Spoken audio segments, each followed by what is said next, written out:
Okay, thanks. So the first lecture, I discussed the moduli of curves and some problems related to the ring structure of the tautological classes, relations, etc. And these had to do with some kind of conjectural story from Faber and Zagier and others. And the second lecture was somehow a completely different topic, which had to do with actually the cohomology of MGN bar and CoFTs, classification. This is given to Telemon action, etc. And I would like to, those are the two threads, and the thread to combine them, to relate them is the third part, and that's today. And this has to do with specific CoFTs. So this is some abstract theory about CoFTs, which somehow doesn't matter which CoFT, the theory applies. And this is a very specific thing about relations in MG. So the trick in the last one is to understand there are some very specific CoFTs that actually do two things. One is that they're exactly solvable in the sense that this classification business doesn't give an exact solution. Instead, it tells you what the space of solutions looks like. It doesn't tell you how to solve it. So there's a class of CoFTs that we have complete exactly solutions, and it turns out for those, these CoFTs actually imply the relations and more. And these were related to this R-spin theory. So I will say a little bit about this. But before I do that, I want to finish the first lecture in the sense that there were some slides that were left, and I think now is a good time to finish them. And what those slides were about was this kind of picture about MG. I had finished discussing that. That had to do with this Faber-Zagier conjectures. But that was all about the non-compact space. So I want to now explain what comes here is this questions about the cohomology or the tautological ring of the compact space. So I had some slides on that, and I think it'd be nice to show them.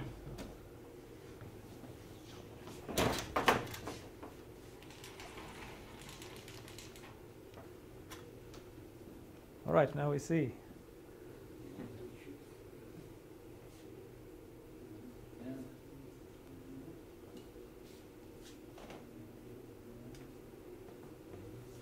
Maybe we should turn off the lights.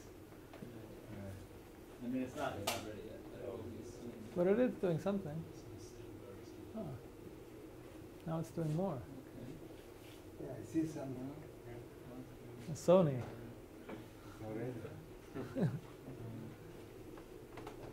So what does Sony have to do with that? Oh, we got it. Okay, so so from the story about relations, as I said, I discussed relations on. Can I move this, or is it somehow stuck there? Just use this thing with the scroll wheel. It will do that. Oh, I can move that. Just pick this up and you scroll.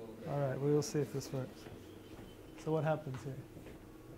Oh, it's sensitive. Okay, so in the first lecture, I discussed MG, and now we consider MG bar.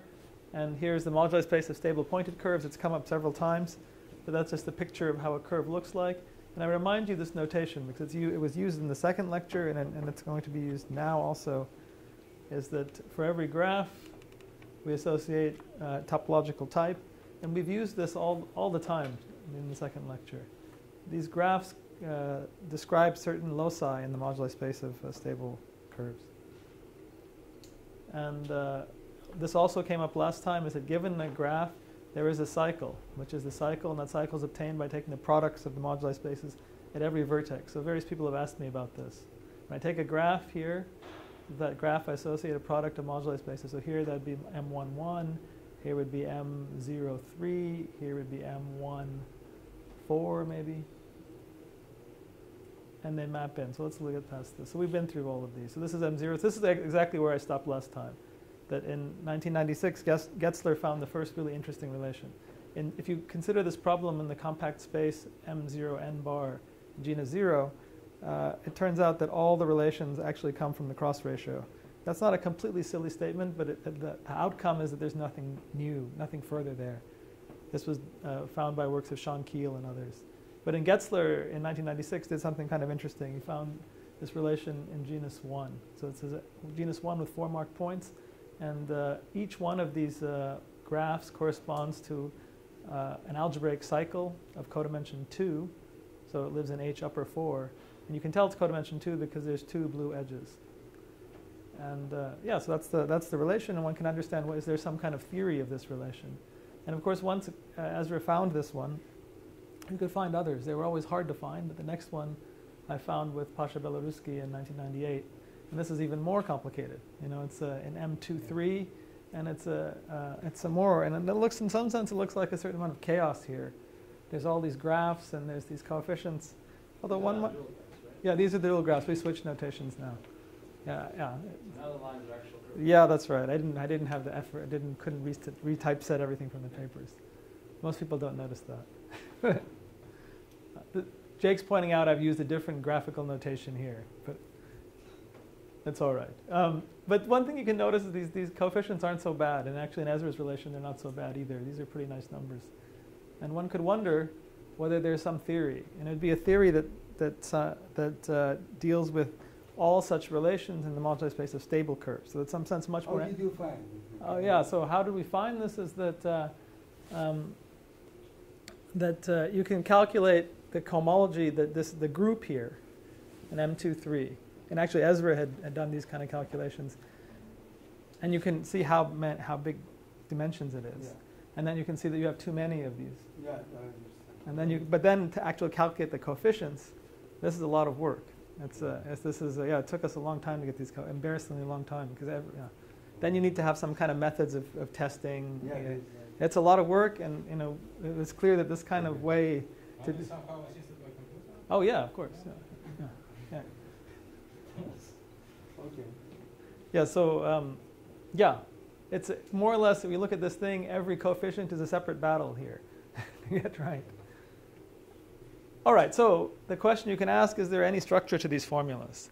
That we see Getzler, we see this equation, and there, I said the main reason that maybe one has some optimism is that these coefficients are really not such bad numbers. And a much more interesting question, a much better question, which I must say that I didn't think of then, and nobody thought about these questions then, which is kind of funny, is there any relation to the Faber-Zagier relation? So actually this thing was happening at the same time. Faber and Zagier were working on the interior, inside, and then there was also a group of people, mostly in Gromov-Witten theory, who was working on the closed spaces. And this question was really not pursued then. It's kind of embarrassing to even say this, but and somehow the reason was that the Faber-Zagier relations were entirely about the kappa classes and the inside, and these relations have to do with the boundary. It's kind of a complementary place, and for low genus there's no kappa classes. Anyway, the person who did ask this question explicitly and solve it was, oh no, what happened here? Was Aaron Pixton, and he found how, on the level of formulas, to unite the Faber-Zagier proposal with the boundary. And the outcome of this leads to a proposal for relations in not the tautological ring of MG, but an MGN bar. And I explain what this thing is here. Actually, that's what started.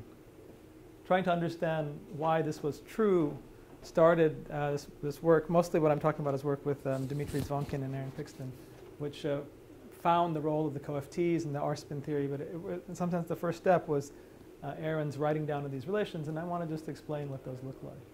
So he's going to tell you how to write down some relations in this algebra for the moduli space of stable curves. And he's going to define a relation with this input data. You have to give him a genus and a number of points. That's fair enough because it's going to be a relation on MGN bar. And this vector A, that's kind of special data.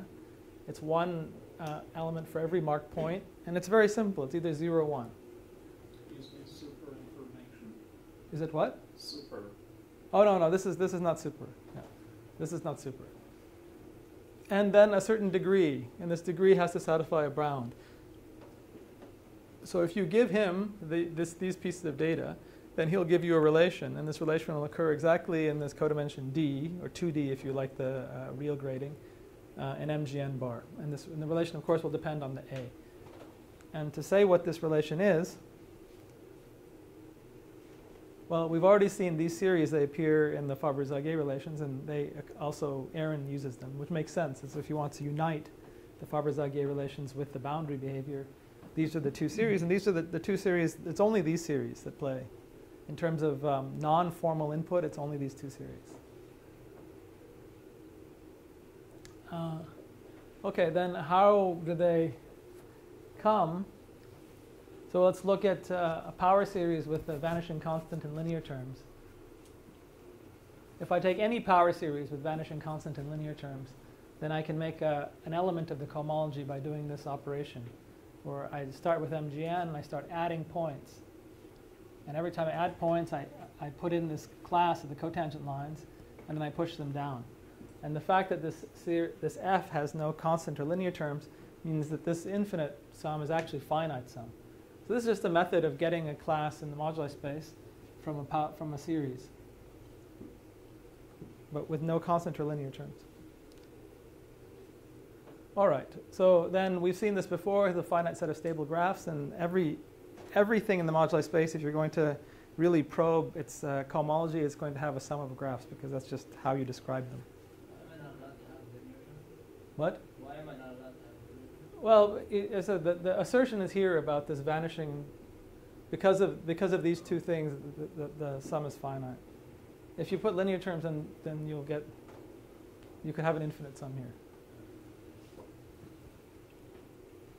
I mean, the reason is that when you add a point, you increase the dimension of the space by one complex dimension. But then if you put on this class, you're cutting it by at least two. So it's every time you add a point, it costs you something. That if you had here degree 1, then you could have an infinite sum. All right, and then the relations have a certain parity variables, and it's better just to forget these now. But I just write them here to be honest. There's a certain parity variable at every vertex. All right, so then this formula for this relation, the Pixton's relation, is the sum over all stable graphs, and it has vertex legs and edge terms, and this should remind you from the lecture last time. And for every vertex, you put this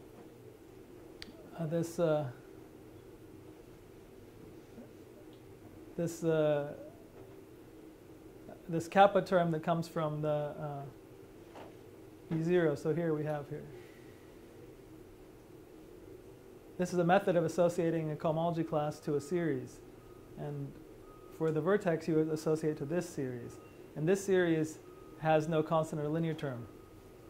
That it has no constant term because it's all t's, and there's no linear term because it actually just cancels here. So that's what happens to each vertex. And then for each leg, you assign something that has to do with the two types of hypergeometric functions. There was the odd and even type. And you put this term in there. It's a little complicated, but mostly you can forget about these parity variables. And then for the edge, you put this term which is very similar to the kind of things I was explaining yesterday, which involves also the functions. In fact, I said the only non-formal inputs are these functions v0 and v1. So it's some kind of semi-complicated recipe, but it's very explicit. It says if you want this relation, you give him this input data of this vector of 0, 1, the genus, and the degree bound, and then he presents you with a sum over graphs, and for each graph, there are some classes on the vertices, edges, and legs. Okay. And then, so you need to know that this, just as in the case of this Giventhal-Telemann, you need to know that this series is formally divisible by the bottom, and that's a condition that requires justification, and it turns out it's true. There's a magical relation in these series that come from the Faber-Zagier relations. They satisfy a beautiful identity, and that identity is required to write his equations. All right, and so this was the definition that if you take this data of zeros and ones, then he will build you a relation, exactly a relation here among tautological classes, and this is the formula for the relation, and just the sum over graphs, the automorphisms, a certain factor of 2, and then for each graph, a product of vertex, leg, and edge terms, whatever they are. Right. Where does A appear in the formula? Where does what? A. A here, this is A. Yeah. But where does it play a role?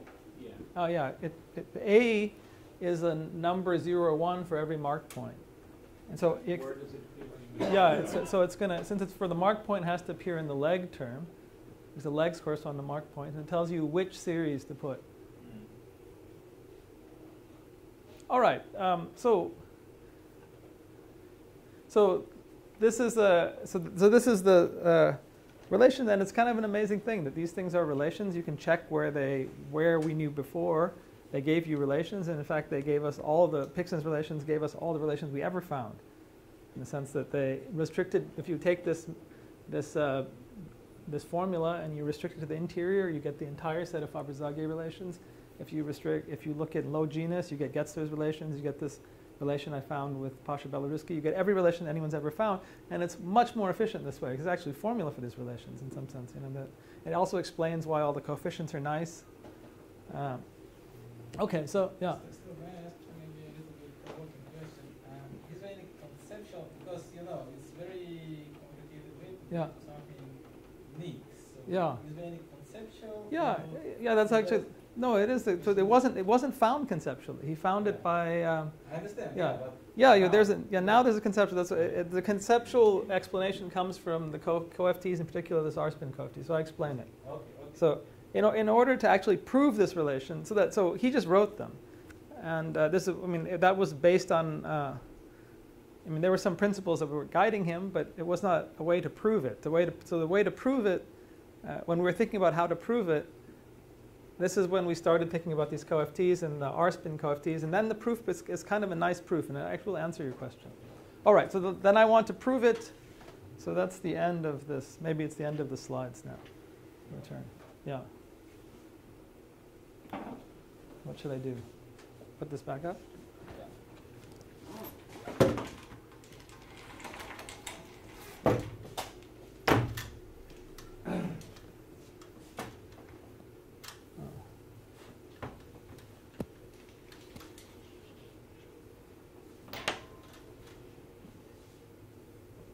Let's see if I can do it. No? It's not so easy.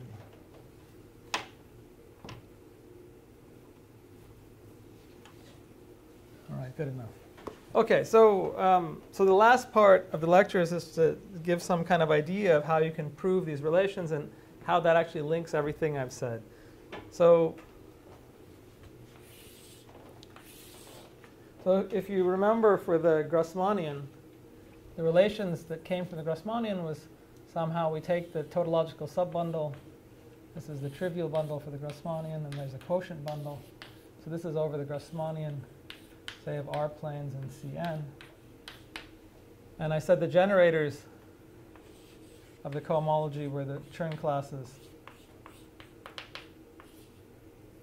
of the subbundle. And the relations come from calculating the Chern classes. So the relations come from calculating the Chern classes of the quotient bundle. On the one hand, we know the Chern class of the quotient bundle are 0.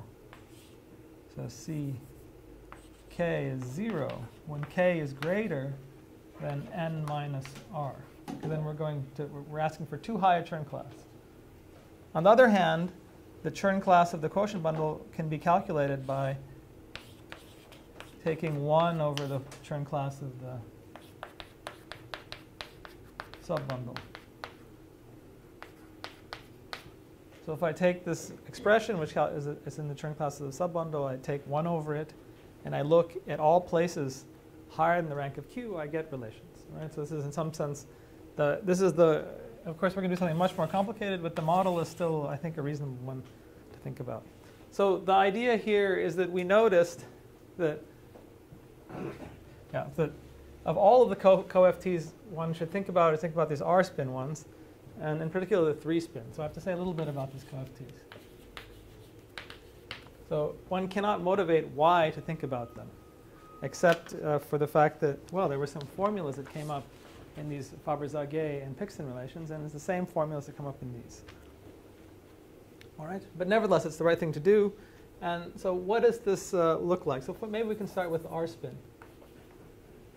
So this theory concerns...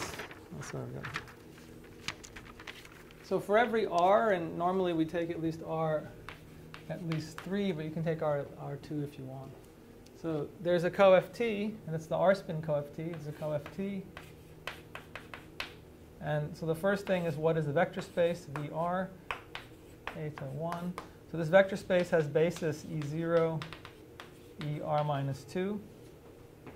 And the product is the EA, EB, it's the opposite one. So this is A plus B delta R minus 2. So it's all the opposite ones pair.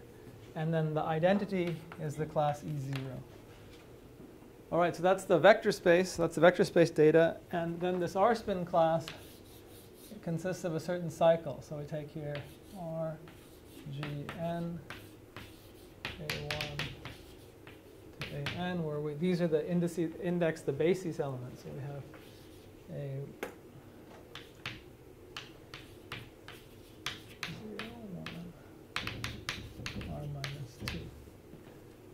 All right, so the construction of this, the construction of this R-spin theory is a geometric construction of such classes. So this class you should think about in the notation of in the past lectures of omega is describing the CoFT, although that's being described now by W. Then you take omega, G, N, EA1 tensor, EAN, and it's defined to be equal to that class. So the geometric part of this theory is the construction of this class. And the history is that the whole theory was suggested by Witten, and he gave a construction in the genus 0 case, which is it's a pretty simple construction. I'll explain that. And then for a higher genus, there have been by now several constructions of this theory, but the first one was by Polishuk and Weintraub, already a long time ago. So what is this theory about? So it's about rth roots of the canonical bundle. But the canonical bundle might not be divisible by R, so it's a twisted theory. So first let me say where this class lives. This class that's constructed lives in cohomology 2 times D R G N A1 to AN of M, G, N bar. And the degree here, D, R, G, N, is given by the following unlikely expression.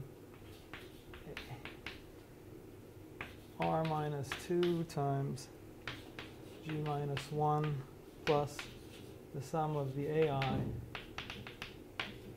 over R. And if this is not an integer, then the class is 0. So what is this? What is the model of this theory? The genus 0. So the genus 0, I can give a little sketch about what this theory looks like. It's about, so here we're talking about M0n bar. And above M0n bar, we consider a space of rth roots. So this is the M0n bar of these lectures. This is a submoduli space of rth roots. So moduli space of some bundles L, so that the tensor rth power is the dualizing sheaf, but then minus the twists. Okay, so if we look at this, this is the moduli space of curves. It has, for every element here, there's some kind of dualizing sheaf, and I can twist it however I want. But the moduli space here parameterizes rth roots of this data. And of course, we don't even consider this moduli space unless when I take this number, the degree here, it's divisible by R, and that's the same condition as that thing is an integer. And the proposal by Witten was that, well, in this case, it's not a proposal, it's a complete construction, is that there's a certain bundle over this, and that bundle is given by R1 pi lower star of L. So this is a moduli space of some bundles, and we can look at its H1. And this H1 is a vector bundle. And the construction of this cycle in the genus 0 case is that 1 over R of this class 0n A1 to AN is equal to pi lower star of the top Chern class. The Euler class, maybe is better, right? The Euler class of this R1 bundle. Okay, so that's the flavor of the theory, that we're looking at moduli space of curves, twisted, and we're looking at roots of the canonical bundle, and somehow this class has to do with H1. But it turned out to be much more complicated to define this theory in higher genus, and roughly speaking, the naive reason for that is that if you try to do this construction without any changes, then this R1 is not a vector bundle, and then you have to really decide what you really want to do. And anyway, so it's not my goal here to give the construction of the theory, but by now there are several methods. Okay, but this theory is kind of an amazing theory.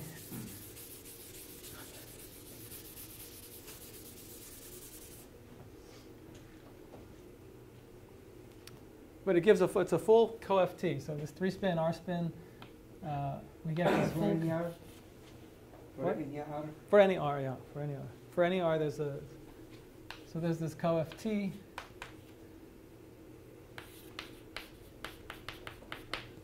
All right. And the way that one wants to use this CoFT, so the thing that's remarkable about this CoFT is that there exist exact solutions for it, meaning that this CoFT gives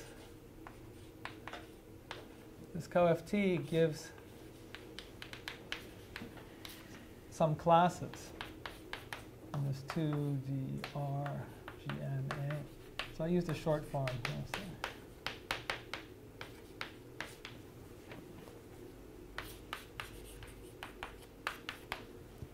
The CoFT gives these classes, but the classes are defined, well, by algebraic constructions. It's not by formulas. But this theory actually admits a complete exact solution, meaning you can write the answer here as a sum over stable graphs. Stable graphs. When you write it in exact solution, is it kind of difficult to check it because it's the accent? Yeah. That's not how we write it, yeah. Yeah, no, that's, I don't know how to write that. You mean you want to define it that way? Yeah. Yeah, no, I don't know how to do it that way.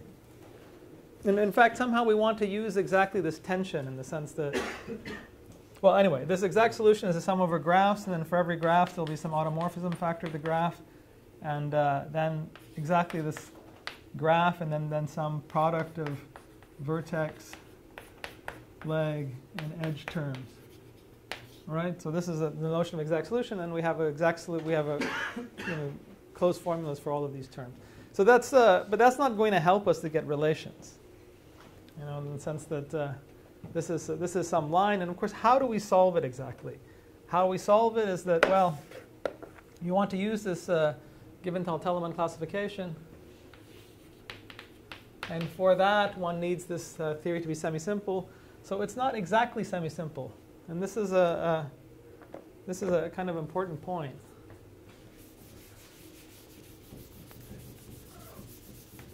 It's very close to being semi-simple, but it's not exactly semi-simple. Why do you want to use the given type? Because then you can transfer the data to a simple theorem? Well, you know, I didn't tell you how to construct the theory geometrically. So you have, you know, if you want to calculate this, one method is to look really closely at the construction. Even this genus 0 one, it's extremely painful to do anything from such a construction. Because what you have available is Riemann-Roch, and Riemann-Roch is always for the Chern character, and here we have the Chern class. So here in genus 0, I've given you enough information that you can, you know, go work and try to compute it. But in a higher genus, the constructions are much worse, meaning that there's not really a geometric approach. Yeah. So the question about why do we use this given Telemann to calculate it is because actually I don't know really another tool to calculate it. How do you use it? Yeah, how do we use it? I will tell you in a second. Yeah, so how do we use it is the following. So this given Telemann classification says that that's what I was speaking about yesterday, that here's this world of CoFTs on this vector space.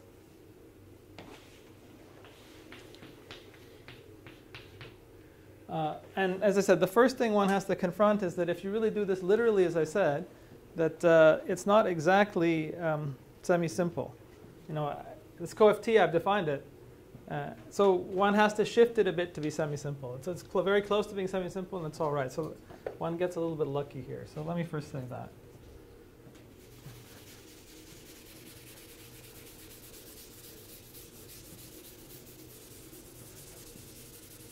So if you have a CoFT, any CoFT, then you can make, and you take a vector gamma in the vector space. Then I can shift the CoFT to make a new CoFT. This is the shifted CoFT, so maybe I could put here shift. And how do I define it? Well, a CoFT is defined by how it eats some vectors, n. So now how do I define it? Well, I have to define it in terms of the old one. So it eats more vectors. So it's going to be the sum from m goes from 0 to infinity. And then the first vectors it eats are the same one. So that we're over here. Yeah. And then there's the shift vector, and you put it in m times. And then, of course, you divide by factorial. But then you have to do something else, because these are all classes on the wrong space. They're all classes on spaces of more points. So you push it down. So this is this map that... These are the maps that take more points to the fewer points. I forget the extra points, all right? So this is a way of making a new theory. So of course, then you have to check this is a CoFT. But this is a method of making, you have to check two things. First, it's a CoFT. And the second is it may not be strictly speaking legal to do this summation because it's an infinite summation. So if you're lucky, so it's if you can make sense of this summation, either by, I don't know, putting some rings or some convergence, or you can make sense of this summation, then this will always be a CoFT.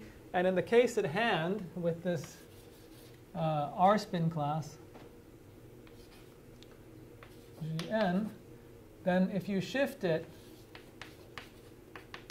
so what we shift it by is R times the last one. If you shift it by this vector, then a number of nice things happen. First of all, the summation is finite for dimension reasons, so there's no problem with that. Then it becomes semi-simple. So the shifted theory, and usually I think in the papers we define like that. So this theory is semi-simple.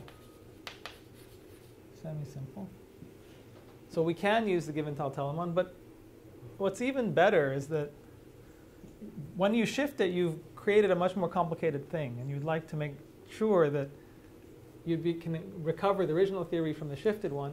And why this is true here is it turns out that this original R-spin theory is pure dimension. It's at this dimension here. And when you shift it, so that's this, and when you shift it, let me erase that. When you shift it the way we do, then this theory is not pure dimension, it's impure dimension. So it lives in lots of places, but it lives in places less than or equal to this.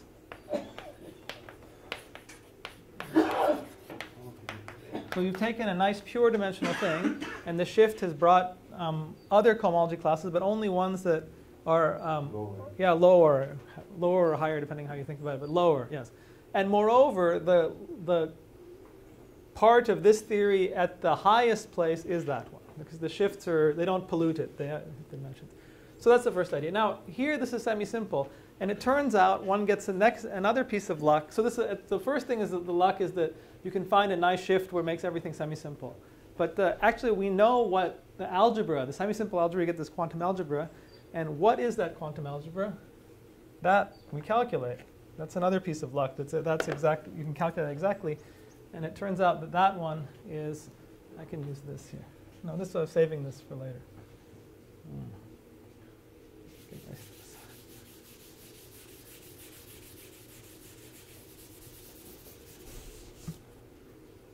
So. So shift is a vector in V. Yeah, it's just moving in the space, and from the point of view of Frobenius manifolds. How do you describe this vector? Well, I just described it. It's R times this last space. Yeah, it's simple. So this is a CoFT. So it gives an algebra structure on the vector space. So that's this quantum product. And it turns out this is isomorphic to this Verlinde algebra. The Verlinde algebra of SL2 at level R. So that's this algebra is you take representations of SL2 up to weight R minus 2. Or no, up to weight R, you have to index it. Maybe up to R minus 1. You start at 0. No, R minus 2. And then the product in this algebra has to do with taking invariants. So this is a well-studied algebra, and it's kind of lucky that we get you get this isomorphism. And from this is this algebra is a very well-studied algebra, which I don't review here, but here you can go find here things have been calculated completely. For example, so it's, first of all, it's semi-simple. And there's an explicit basis of idempotence known in terms of trigonometric functions, etc. Bases of idempotence known. So this is very good because if we want to have actual closed form, I mean, if we want some actual solutions, it requires calculating all these things. And in normal life, you can't calculate things exactly. But here we're in a nice world where it turns out that when you do this shift, you exactly get this known algebra. That's a piece of luck. Our proof that this is equal is kind of a horrible proof. I mean, it would be nice to have a conceptual proof these is equal. And in some sense, there was like several months where the email exchange would be between me and Dimitri were about trying to make up stories that would give this conceptual proof. And then after about 6 months, Aaron just got tired and he just gave a solution just by longhand calculation of everything. So we have a proof of this, but it's not a conceptual proof. No, this is related to what this algebra is natural codification. Yeah, we discussed. Yeah, that's I just want to say. Yeah.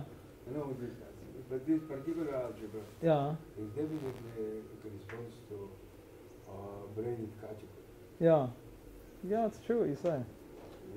But David was saying that one should think about a categorification of the whole theory. Yeah, and it's a strong indication. Yeah, maybe it's correct. Maybe we'll understand everything better than that. Yeah. And also a question, you strongly use these relations between modular spaces. Is there any framework to consider all these family of MGNs together, this made between them, any sort of structure? I mean, no, it sounds like this CoFT is sort of yeah, but I mean, invariant of this infinite dimensional space or whatever, which has some extra structure. The infinite dimensional space is the disjoint union of all. The infinite dimensional space is the disjoint union of all of these spaces, or what? I cannot say you, but I know. Maybe you can consider it in homotopy, some limit, whatever. It doesn't mean it is completely geometric. Yeah. Maybe second question, the linear example which you always give, Grassmann. Yeah. Related to KQ. Yeah. Yeah. So is there any GQ beyond modular spaces? I mean, you're talking about the K theory of the Grassmannian, or the homology of Grassmann. Yeah. Actually, it's related to the K theory. Yeah. I don't know the answer to this question. I mean, these are good questions.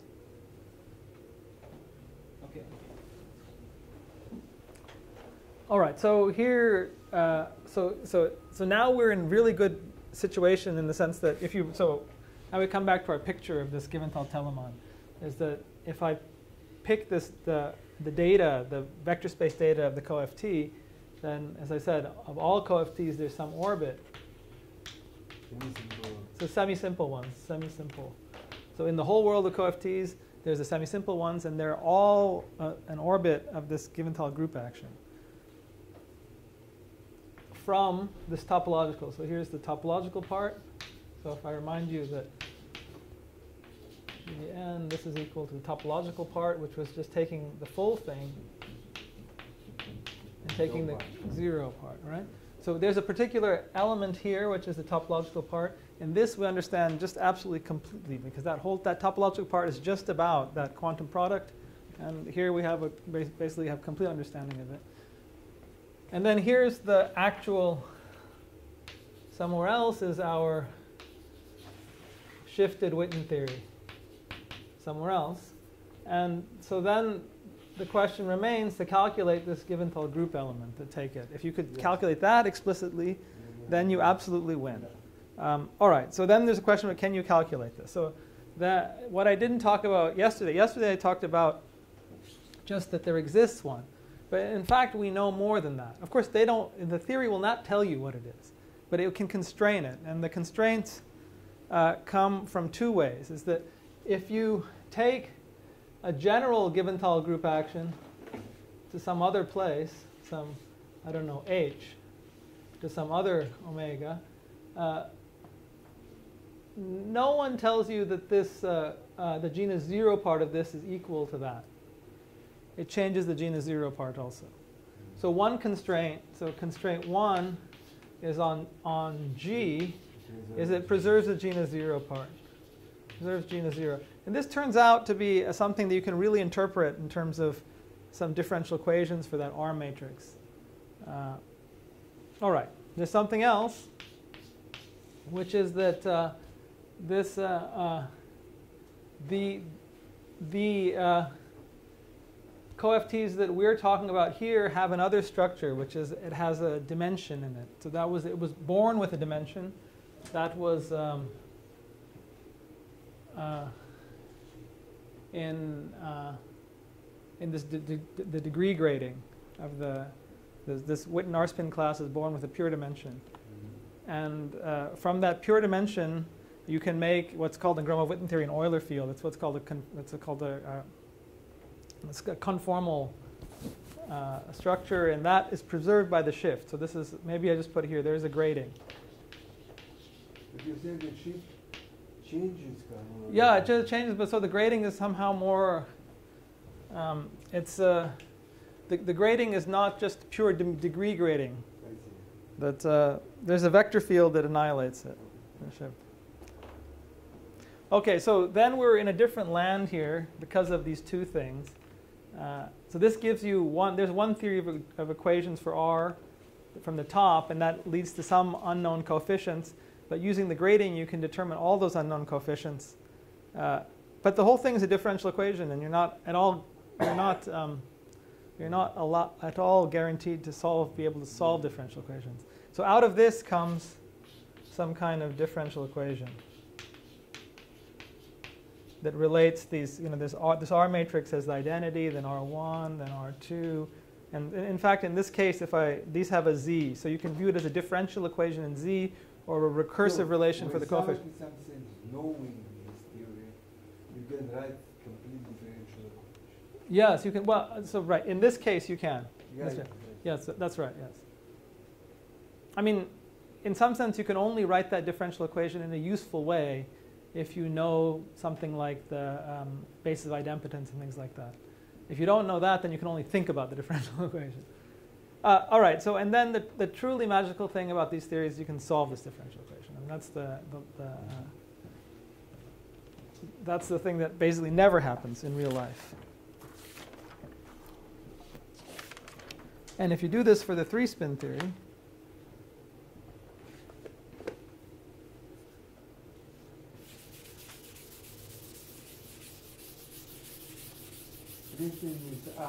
R equals 3, yeah. So you can do this for all. We wrote one paper for 3-spin, and we wrote one paper for all of the R. But you can do it for all of them. But if you do it to R equals 3, then there's this long road, which I just explained. And then you can you can actually solve for the R matrix. And it's exactly this.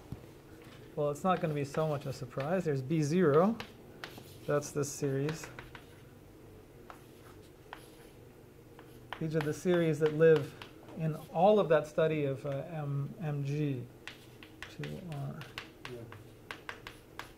There's B1, which was the other one. There were 2 series. And these are exactly those.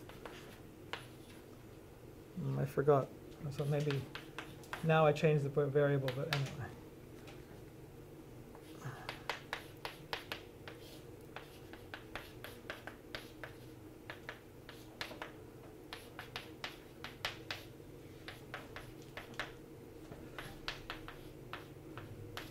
Okay, so, and then this R matrix comes from taking the even degree parts, even here, and then this is 1, and then this is a function of minus t, so I submit to that z because R matrix is a function of z, and then 1, 7, 2, 8 minus odd z 1, 7, 2, 8 b odd 0.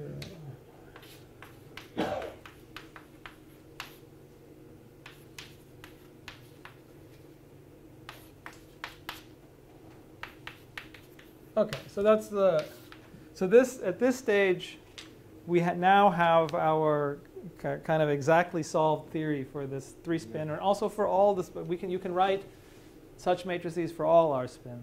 I don't give it now, you can look in the papers, but this gives us exact solution. But it does not prove any relations. So in some sense, this calculates, this thing gives me the exact solution for the shifted R spin theory, and if I want the original R spin theory, then I just take the correct degree piece. So we're extremely happy about that. But where are the relations? So the relations come from the following observation, which is going to sound almost silly.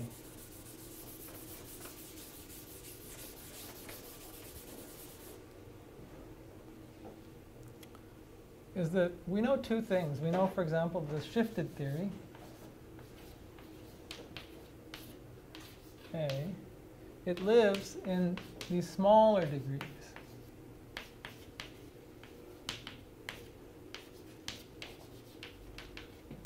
Okay? This is in some sense a geometric fact, because it's when the theory is constructed geometrically, we don't know much about the construction, but we certainly know where it lives. And then the shifting, as I said, just pollutes it a little bit, but only in one direction. That's one thing we know. On the other hand, we have this Giventhal-Telemann action formula, this formula. And I remind, the formula says if you want to know the same thing, then you take this particular Giventhal group element given by that R matrix, that exact R matrix, and acts on the topological part. And this topological part we know exactly too. So I just write this schematically, all right? But if you look at this formula doesn't know anything about the geometric origins of the theory. In particular, it doesn't know that it has dimensions that only go up to here. So you can evaluate this formula. You can extract the pieces in higher codimension.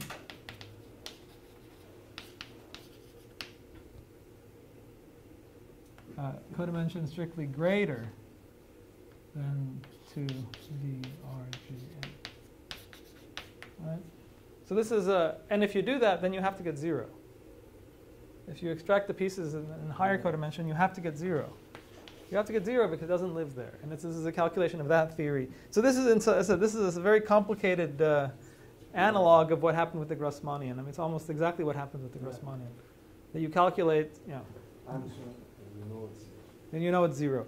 All right, so, and if you go see what you get here, you get exactly those Pixton relations, and you get exactly the FZ relations. So this theory, this understanding proves all those relations we ever saw in modular space of curves. This is only part of the answer to your question about the structure. So you can say the structure of this is that it's this vanishing of this Giventhal-Telemann formula. That produces all of them. But then you could say, all right, well, this was for 3-spin. So this story here, you can also do this for higher spin, and you can also do it for other CoFTs where you have dimension gratings. And the outcome of that investigation is the following theorem. It's a theorem by another student of mine, Felix Janda. And he proves that if you take any of these semi-simple cohomological field theories, but you need some convergence hypotheses, like we used it here to make sure that our sums were finite. If you take any of those, but those include R spin, also includes a Gromov-Witten theory of projective spaces and things like that. If you take these, then all relation, and you use this method, then all the relations you get lie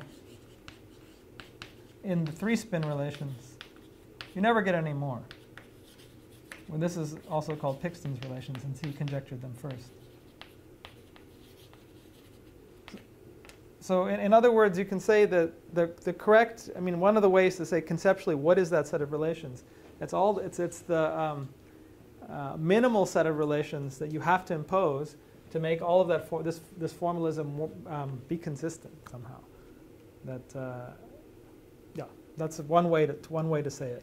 That this theory, in order for this CoFT theory, especially this given Telemann classification, the only way that can be consistent with all of the CoFTs we know is if Pixton's relations hold, and those are the minimum set of relations. You have to have those relations.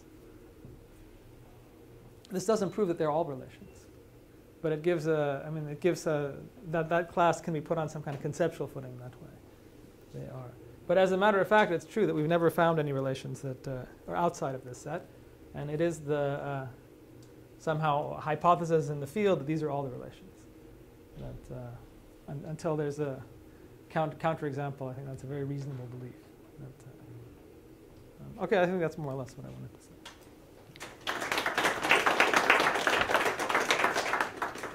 Personal questions? I have a question. Yeah. So, what's known about this being all the relations? You mentioned for MG, what about for MG and bar? Yeah, that's lower. I think roughly speaking, if you take G plus N is like in the range of 7-ish or something like that. I mean, if they're less than 7, it becomes harder and harder to tell. But there's a certain kind of block where it's known. But certainly not up to genus 24. I mean, actually, if you start playing with MGN bar, even with low G, the complexity of all of the strata get very complicated. But yeah, if you start adding mark points, the graphs get really kind of they get out of control. So it's hard to, I mean, out of control for the computer, not for humans. I mean, here we're controlling them all.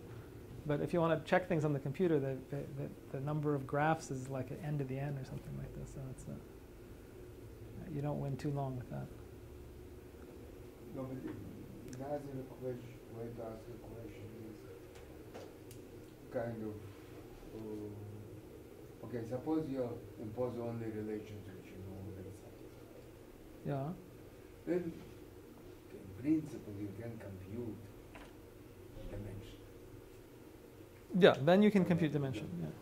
Now you have to prove the dimension is not smaller. Yeah. With no relations, it means you have to get some lower bound. Yeah, that's right. So I mean, you can try to do this, getting it by Poincare duality or something like this, and so that works for a while. Yeah. So I mean, Poincare duality works for a while, but the thing that's a little bit, so what would be, so here there's a tautological subring that's of all of the classes I've discussed inside the cohomology of MGN bar.